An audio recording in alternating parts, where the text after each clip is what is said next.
All right. So again, we are with our frequently asked questions for the Strengthening Communities application. One of the questions that has come in a few times back to back has been with regards to the status of a coalition. Is it required for me to be part of a coalition in order for us to apply for Strengthening Communities? And so in the application, we were very, very specific in naming what we are defining as coalition for the purpose of this application. And so we want you to have at least 3 member organizations. We want to know that you have convened at least 4 times within these past 12 months. We want to know that you have demonstrated involvement and or impact in your local community within these past 12 months. We want to know that you have an established form of communication with your other member organizations. And so if you're a coalition, you're 3 member organizations or more, right? So some of you might say, well, it's just us. Like, we do great work. We do everything that you're asking us, but it's just us. And what we're saying is we need you to be part of a coalition. Some of you might say, well, we just kind of formulated ourselves formally in the past 2 months, but we've been working together for the past 10 years. Then I say to you, if you have 3 member organizations, if you have met at least 4 times in the past 12 months, if you have demonstrated community impact and involvement, if you have methods of communication, then please apply. But if you know that you're just an amazing organization with no affiliations and you're not part of a coalition, then this would not be the program for you to apply to. Strengthening Communities is designed to work with coalitions that are already doing great work, whether it be the shift of food insecurity. You might be focused on youth development. You might be focused on sports access throughout all communities. And so it doesn't mean that you need to be emergency management focused or emergency preparedness. That's not what this program is about. This program is very much about you already having involvement in your community, you having the connections and having the links, and you having the capacity to be able to do this work. We did put in the application that we think you should budget 15 to 20 hours a month. That is what we've seen for the past 3 years of programming. And so we want to make sure that you're able to meet that time commitment. That's including formal time together and your interdependent work that you do with your coalition. So I have a question that's come in. It says, for the contact information,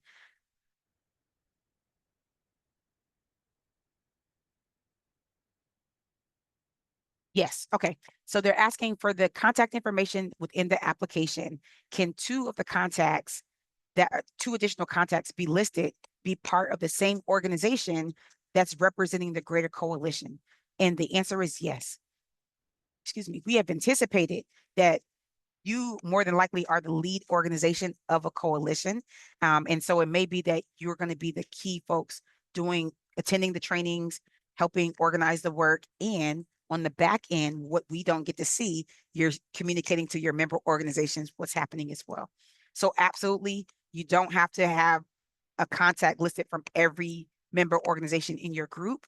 Whoever is going to be the lead organization for the coalition should document those folks, because we do need them to attend all of the trainings and coaching sessions.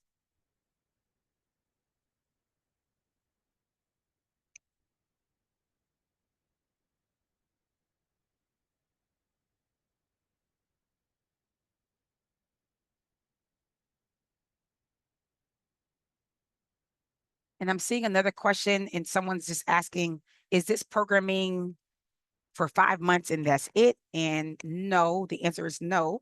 So our programming is continuous in the sense that you do your first year of programming with us.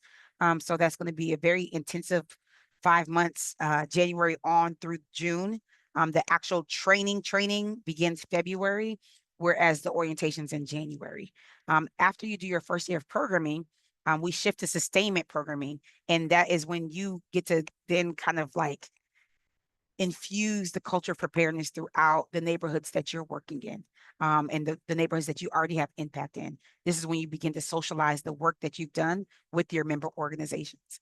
And so this program, what's unique about it is this is not us just doing a couple of trainings. You listen, you go, you reappear, you submit something, we pay you. We are going on this journey with you throughout every step. So you get to experience the training, you get to experience a mandatory coaching session with one of the staff members of our team. We will provide you with the one-on-one coaching session. We will also have open office hours, which is virtual, for people that might want to check for understanding, get clarifications. You might say, we had a team meeting and we're in disagreement. This is what one group thinks, and this is what the rest of us think. What should we do? We have space for you to talk with us, connect with us, and for us to navigate. We want to go on this journey with you. And we want you to know that it's not one and done. It's not designed for you to accelerate and do more than one thing at a time. It's designed for you to do as we go. We're working on deliverable 1. That's what we're focused on right now. And then the next time we go to deliverable 2, that's what we're focused on. So some of you might want to say, well, we want to move ahead. The program is not designed for you to move ahead for year 1 programming. Okay, this is a great question. Are formal MOUs necessary to submit to demonstrate coalition agreements? Thank you for asking that questions. Memorandums of understanding, MOUs, are not required for you to submit an application. We operate off of strong integrity. And so as you submit your application and you're listing your member organizations, we are trusting that these member organizations are in existence. If at some point you make it past the application process, you're selected, and we do find out that you're not indeed a coalition, then we will have offline discussions. But there are no necessary steps in terms of the MOUs, memorandums of understanding. In fact, that's something that we really do encourage community groups to do after year 1, especially when you have that emergency plan and you begin to kind of build out the resources, how you do the assessments after emergencies. That's when we know that it's really important for you to create MOUs with some of your existing partners and even some of your businesses. It might be MOUs with the local bodega that says, hey, regardless of the emergency, we'll be available to provide eggs and milk to you all specifically because we know who you serve. So for now, the MOUs are not required for the application process.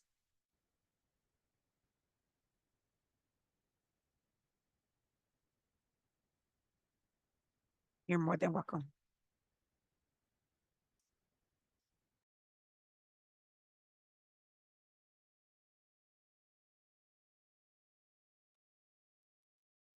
Another question has been, there are a couple of folks who are connected to our existing coalitions that are part of strengthened communities. And we love that. We love that our coalitions have been recruiting and spreading the word.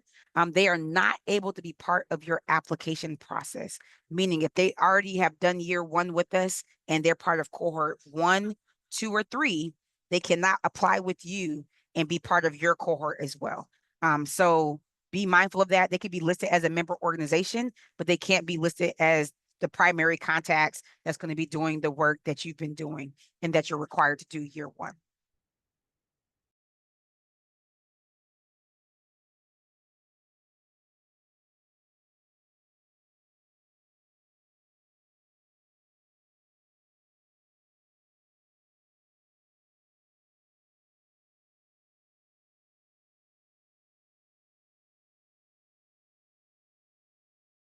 Are there folks on the line who have questions? You're not able to type it and you want to ask it out loud?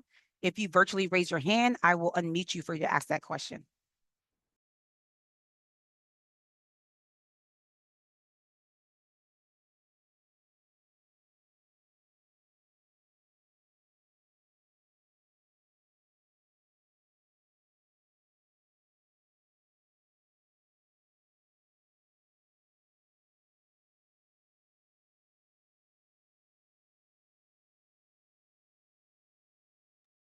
Thank you again for that question. What does it mean to list the organizational structure? What we want to know is how your organization is made up. If you have an executive director, and after the executive director, you have a program director and then volunteers. And so when you think about listing that structure as the lead organization, really kind of map out who's involved. That is more for us to kind of understand how you all operate. It's also helpful to kind of list the structure of your member your coalition. If you are the lead organization, are there two groups that are focused on communications only, two groups focused on the administrative part? Those are different things that we are very much curious about. We're not going to penalize you based on what you're saying. It's more of knowing you have some type of system or structure. And you might say, listen, we get work done. We have impact. We've been doing this since 1988. And I'll say to you, we honor that. Just give us a description of how you all function. Like when you have a meeting, like do you do Robert's Rules of Law in your meetings, right? Or do you say no? Like one of us have the agenda, we go through the agenda, and that's all it is. That's totally fine as well. So when we are asking for that structure, we don't want you to make up anything that may not be in existence. We just want to know how you function, and we usually are able to see that based on how organizational charts are developed. Oh, this is a really great question as well. Thank you so much. How many representatives per coalition are suggested to participate? Is it one person who will dedicate 15 hours, or can responsibilities be shared across multiple representatives? Thank you so much for this question. We want you to have 2 to 3 representatives per coalition that are participating actively in all of the trainings. You might sub someone in and out, but for the most part, what that means is that Jill, Sanasa, Emily, and I, when we reach out to you, we're communicating with the same core 3 people that are part of your coalition. When you are delegating it to other folks, we are still communicating with the 3 people that you've identified as being the key contacts as part of your coalition. We absolutely do want you to include other members of the coalition as part of this process. We do only want to communicate with those key 3 people. And that is so that things don't get sticky. We've been in some uncomfortable situations. We don't want to mediate between any internal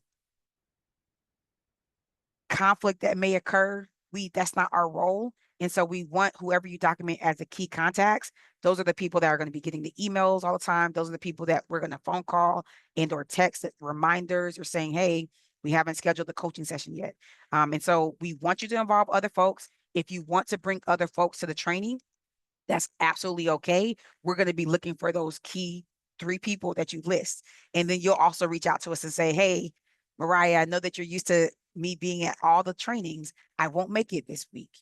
In place, Jeannie is going to make it, and Jeannie is going to be my alternate just for this time. And we're going to say, okay, thank you for letting us know. And we're still going to communicate with those core 3 people. And then we'll CC Jeannie since she was at that training when we booked it with the coaching session. So absolutely, it's your discretion on how you want to fold in the other coalition members.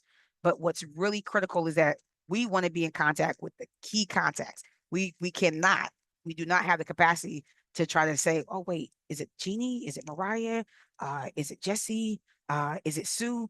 Who do we? No, we want to have the core 3 people that we're always in communication. And if you say, hey, add in Jeannie, she's actually assisting us greatly, we'll start CCing her as well.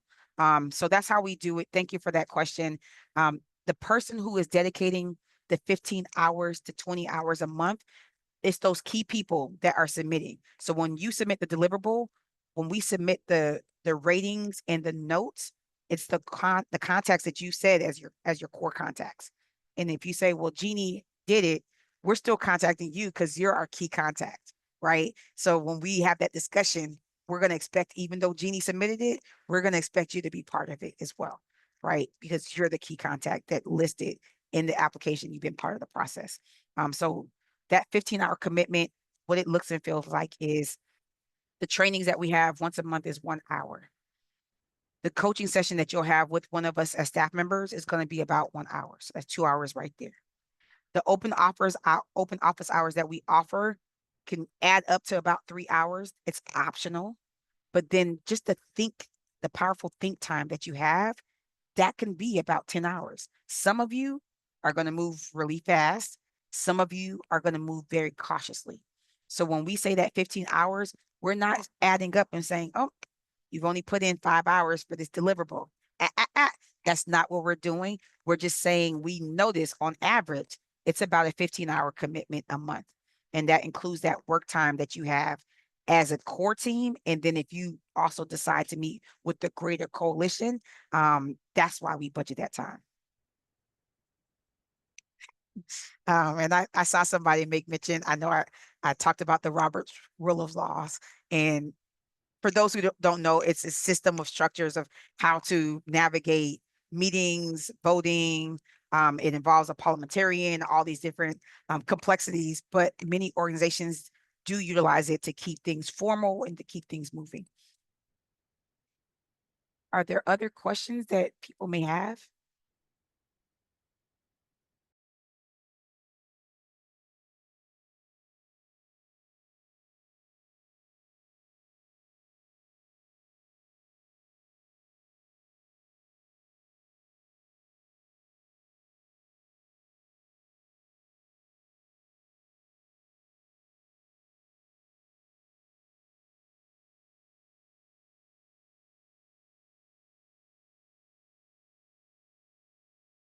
Oops. If you have questions, you can put your hand up and I can virtually unmute you as well.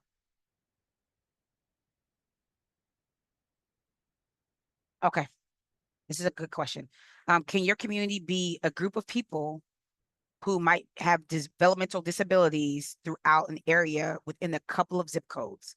And so as I read this question, I thank you for asking it. What I want to say is we have had several coalitions apply in the past 3 cycles, who say to us, hey, we're going to do this emergency plan for all of these neighborhoods. And we have said, we appreciate your eagerness and we recognize that you have impact throughout all these neighborhoods. However, we want you to focus on one neighborhood for these 5 months. After these 5 months, if you want to scale it to the additional neighborhoods that you serve, that will be fine. Because the community emergency plan that you develop, it does become community specific. However, there are a lot of components that can be recycled, upcycled, and incorporated to include additional neighborhoods. But for year one, we want you to focus on one neighborhood. An example would be, we have an organization, they work with people with intellectual disabilities, and their reach is in Flushing, Queens. And we know Flushing, Queens is large, and they have a reach beyond Flushing, Queens as well. During the 5 months, we said we want you to kind of hold it into that Flushing, Queens area and then expand after that. As they built it out, they still kept in mind the additional Queens neighborhoods, but for the submission components, they made sure that it was specific to the neighborhoods, the populations that they were serving, people with intellectual disabilities, within Flushing, Queens. And so we will let you define that, but we will gently tap you on the shoulder and honor who you are serving and honoring your reach and encourage you to stay focused on one community. Another example is we had an organization that's located in all the 5 boroughs, but they were only specific to the Bronx. And so we said, let's keep you specific to the Bronx, right? Because you have 5 additional offices, a national, or not national, but you have a citywide office and then an office in all 5 boroughs. You're the Bronx location. And they said, yes. So we said, please like keep it specific to the Bronx and zoom in a little bit more. Which neighborhood within the Bronx can you focus this on? Because when you think about emergency planning and you think about emergency managers, they are considering the net of the whole 5 boroughs. That's the job of a professional. We are not trying to convert you into professional emergency managers, right? We want you to be the experts of the communities that you serve. When you are serving a specific community, you might tell me, well, Mariah, even though it's multiple zip codes, here's the reality of our catchment, and then educate us, and we'll nod and say, okay, we can agree to that. So that is something that we will be able to discuss if you are selected by the selection committee. And you're not being penalized by naming 3 different communities that you serve. So please let me be clear with that. If you are an amazing coalition and your impact is beyond just one community or one specific neighborhood, you can put that in the application. We want you to let us know which ones you want to focus on.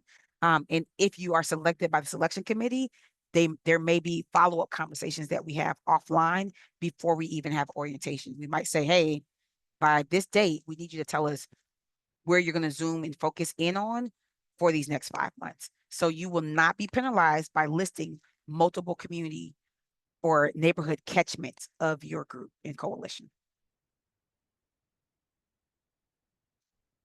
We are not looking for a neighborhood within a zip code.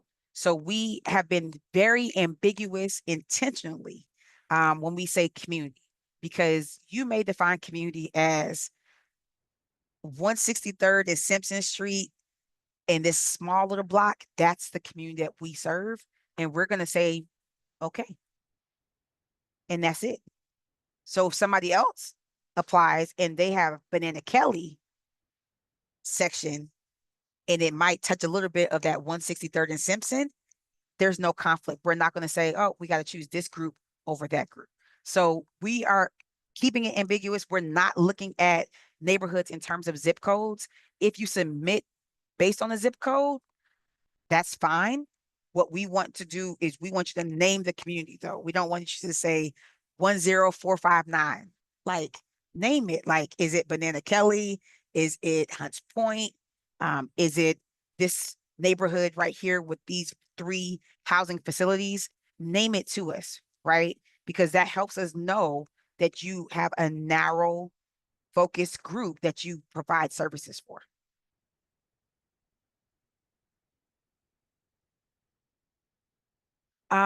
Okay. Repeat the answer about the multiple applications. Yes. Okay. So let me back up. So earlier I mentioned that one organization cannot apply for multiple applications. That's specific to anybody that has already completed work with Strengthening Communities Program in cohort 1, 2, or 3. And I will use Mothers on the Move, for example. Miss Wanda is a great person. So Mothers on the Move, they were part of our first cohort ever back in 2021. Mothers on the Move, if all of a sudden she applies and says, hey, Miss Mariah, I'm applying, and I'm applying with so-and-so coalition, we're going to say, no, like, you're already the lead organization, Mothers on the Move. You're already affiliated with the coalition that you identified to us 3.5, 4 years ago. And so she would not be able to apply. She could be listed as a member organization within someone else's coalition, but she cannot put her name as part of applying and being part of getting the work done. And that is because no organization can do year 1 and sustainment at the same time. Like, they will be focused on their own set of deliverables.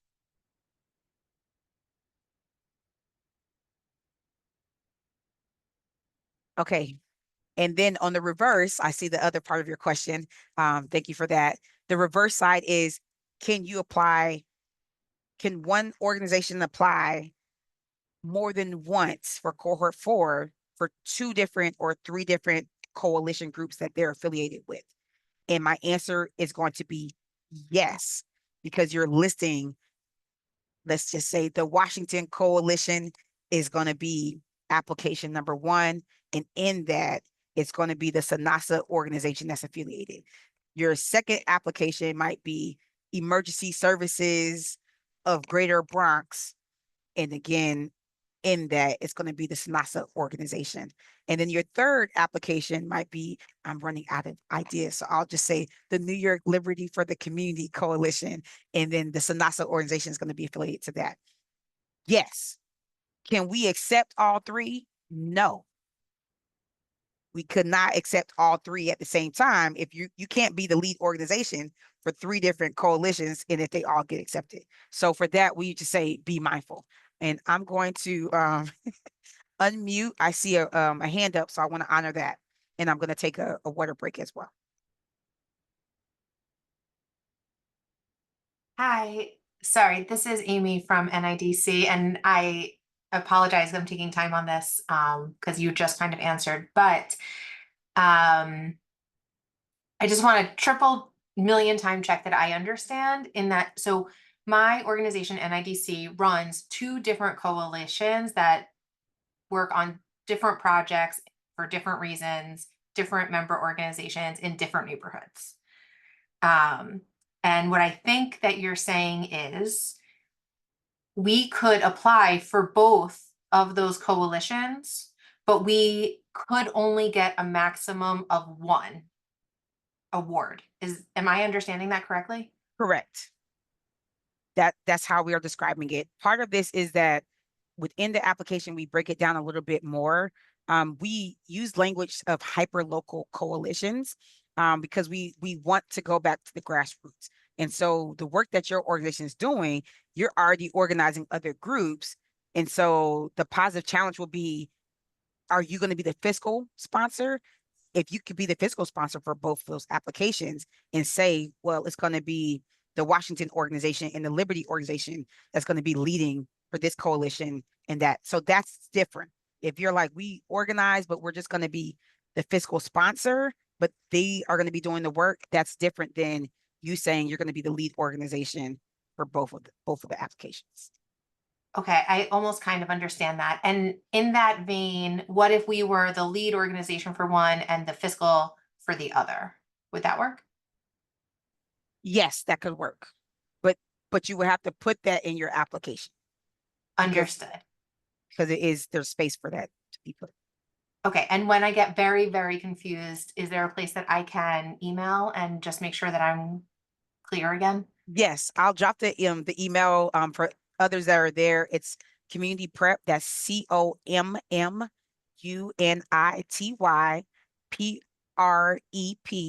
at oem.nyc.gov. I think you all also have my email just from the Zoom invites as well. So you're welcome to email myself and or the community prep email, but we will make sure that we include that in the follow-up. Okay, careful what you ask for, Mariah, but thank you so much. Thank you.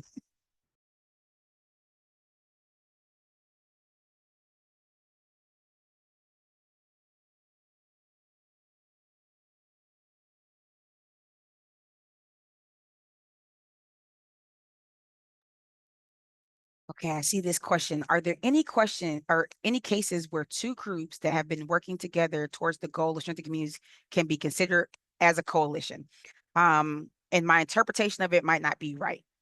There has been a case where Cohort 2, a coalition has applied, and then Cohort 3, a member organization from that same group applied, but they had a whole different focal point in a whole different coalition. I'm hoping that answers your question. What I'm saying is there have been cases where member organizations have branched out and they've had their own coalition after doing the first year of strengthening communities, but they have to apply to participate. And so if we go with the Washington Network and SANASA organization is part of the Washington Network, and along with two additional organizations, after year one, SANASA's organization might say, wait, we have a whole nother focal point focused on youth development and focused on education. And there's 15 organizations of us. Let's apply for strength communities next year. That is acceptable and that is okay. That is not a conflict because SANASA organization was not the lead of the Washington Network.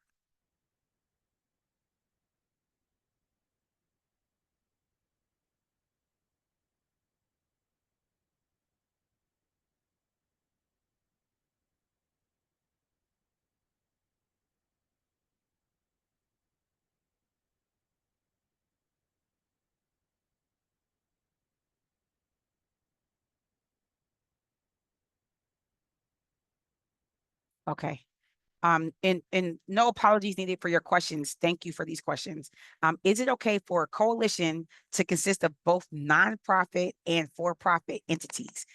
So within our application, we did put that if there are for-profit entities, that's a disqualification. And so it's really important for you to think about who are your lead organizations of your coalition. And so let's just use an example. This is the Washington Coalition.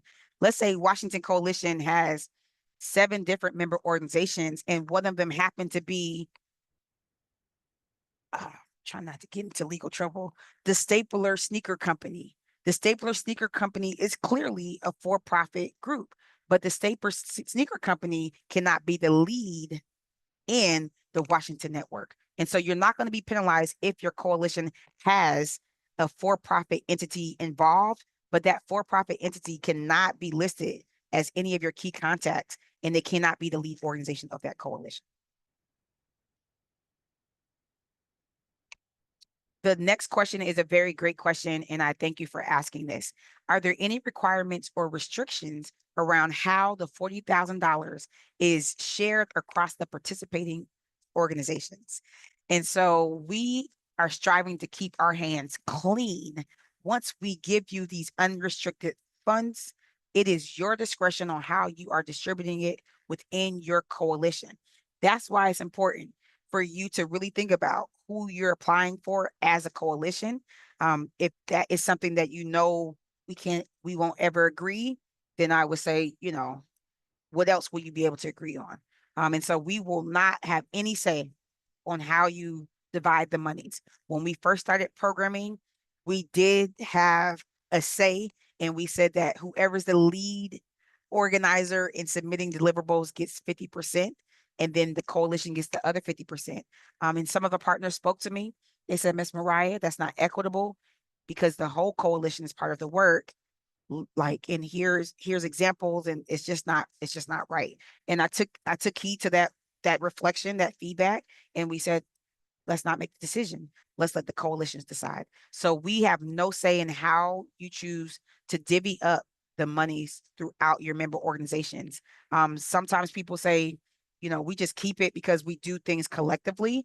It may be something where you're like, hey, for year one, we're going to agree to give 25% to this group because they're doing a lot of events and we know that they need it. That is all your discretion. We will have no parts in saying how you divvy up your money.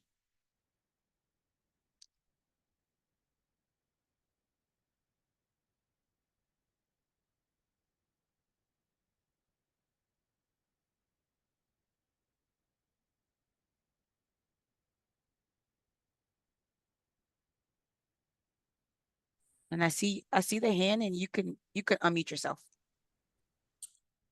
Yes, good morning. Can you hear me? Yes. Yes, I just want to ask, do you required each member organization to submit documentation No, thank you so much concerning for their that. organization, maybe their 50? Thank you for that question. No, we do not require documentation of proof of the organizational existence. We are not going to ask for the 501c3 documentation either. However, if you apply and you're accepted, we will be linking every accepted coalition to New York City or Citizens Committee of New York City. They are our fiscal provider, and they will give you the documentation that you need to submit in order to receive payment. So within the application, we do list that you need to write down who is going to be your procurement or fiscal sponsor if you're not a 501c3. But in that, we're not asking for any, and we don't want you to submit any copies of any type of like legal documentations of this is why they are a 501c3 or they're not. That's not what the application process is about. Thank you. My pleasure.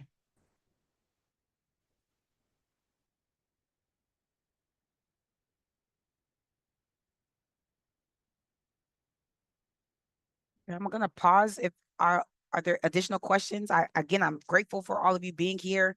I want you to make sure you go back to our YouTube and our website to access the information session because this was only designed just to frequently ask questions that kind of come up, concerns that come up. Our deadline for this application is Friday, November 15th, and we will close the applications at that point. If for some reason you say, listen, we are not able to submit in this format that you have, we do have a PDF available, and you can submit the digitalized copies to our community prep email by November 15th. That's a Friday, and that's about 3.5 weeks from now.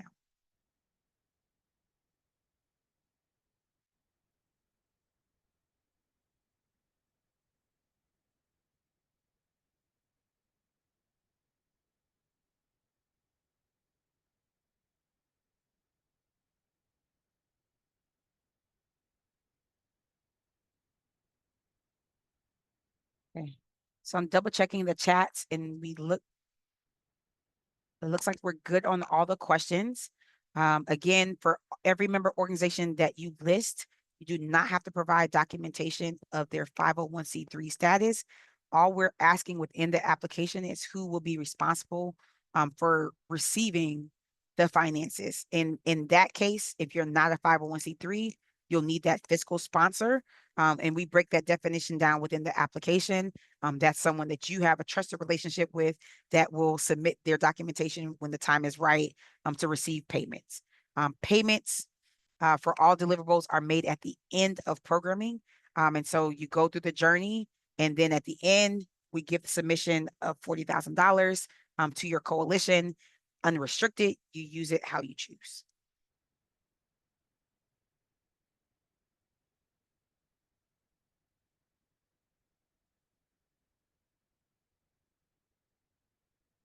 And so someone is asking about the fiscal sponsorship. And so I'm trying to give examples without naming other organizations that are part of our programming. But a good example is that we had a very great organization coalition located in the South Bronx, and they had been around for about 10 years, but in that they never had the 501c3 status. And they had no type of legal documentation to say that they are an entity. And for us, what that means is that we're unable to submit a payment to an individual person for work for a coalition, right? When we receive our monies from the federal level, we say this is how we're paying people, and we don't say we're paying individuals.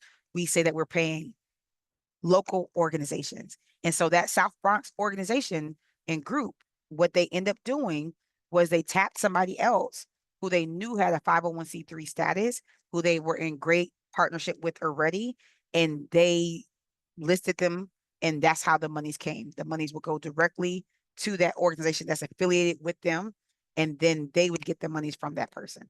And so it's like having that trusted third party entity that receives the money and then gives it directly to your coalition, because your coalition or your lead organization does not have a 501c.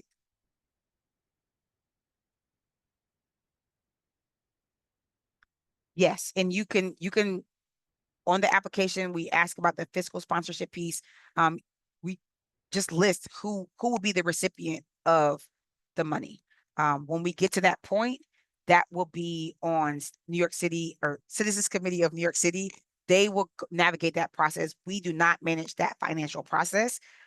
They will navigate the process in the do's and don'ts in terms of fiscal sponsor. But I'll say this: that's not a barrier to keep any of you to not apply.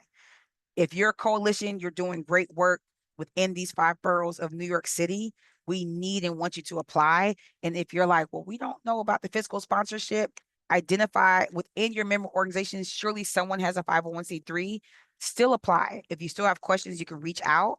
And if anything, we can tap in to Citizens Committee of New York City, and they can help navigate that process for you. But you're not going to be disqualified from applying or from possibly being accepted if you don't list a fiscal sponsor. But please, like, complete all the application steps and apply. If you know that you're a coalition, based on how we're defining it, you're doing meaningful work and you have the dedication to really tap into being part of emergency preparedness, we need and want you to apply.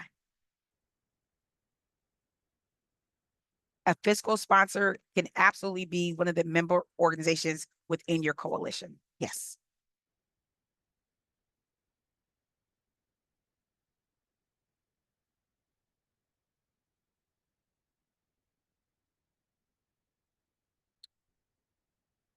All right. So I'm going to stop our frequently asked questions there. Again, thank you so much for your time. Please apply, apply, apply. You will have access to this video by the end of the week.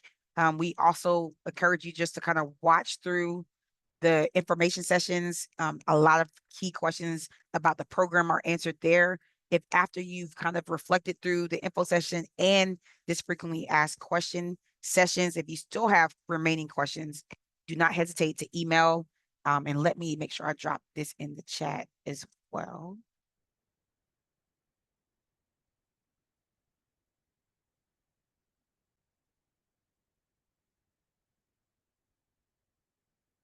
Now, please be mindful, the application deadline is November 15th on Friday. If we get 10 questions on Thursday, November 14th, we may not get to your questions. There's only 4 of us. And from now through Thanksgiving, there's 3 of us, like, because some of us are rotating in and out from paid leave time off and other different professional development opportunities. So please be realistic with the time that you submit the questions and when we are able to respond. Give us grace, please. Give us about 2 business days, 3 business days to get back to you. Do not send us an email on Thursday, November 15th and expect us to reply in time for that deadline on Friday, November 15th, Thursday 14th, and then the application is due the 15th. So please be mindful. We want 2 to 3 business days that we're able to do that turnaround response. Be mindful of that. Be mindful we're a small team. We extend grace to all of our partners. Please extend that grace back to us. We are not going to try to be blockers, but be as proactive as you can. That deadline is a hard deadline unless you get messaging everywhere else saying otherwise. It's a hard deadline. So please, please, please look over the application. If you know that you qualify as a coalition, we need and want you to join us. Join us. We really look forward to adding 20 additional coalitions to our group of 35, and that will bump us up to 55 coalitions throughout New York City that are doing amazing work throughout very unique communities. And so don't focus on that zip code piece. Focus on who are the people that you touch, move, and inspire as a coalition. Communicate that in your application. That's what matters most. You asking us, well, who else is in South Bronx? Don't worry about it. What you should worry about is who is the population that you serve in the South Bronx, because you might be specifically serving women with intellectual disabilities. And I'll say, great, we have no group that's focused on that specific community. So really think about what makes your coalition unique. Don't box yourself in by just saying the zip code. I know that other city agencies do focus on that. For this application, that is not our primary focal point. Our primary focal point is who in the community are you touch, moving, and inspiring and creating meaningful impact? And in what ways can we believe in your efforts to also incorporate emergency preparedness? So please, of course, I'm going to say enjoy the application process, and you're going to say, get out of here. But really know that the work that you put into this application, it's going to be reflective. Like, this journey will be fun. We're a group of amazing leaders. We care about the work that you all do. We learn from you as well. So treat your application as the opportunity to showcase, because I know that a lot of us are very humble and we are very kind of quiet about our great work. But this is a time to hit all the home runs, show and tell us everything. So in that part where we say optional, if you want to submit additional information, submit the picture, submit the flyers of all the cool events that you've done, right? Really show and tell what your coalition is doing, because it matters and we need to connect to you. So I thank you for your time. We'll be sending this recording soon. Stay safe, and we really do look forward to seeing your applications. Have a good one, everyone.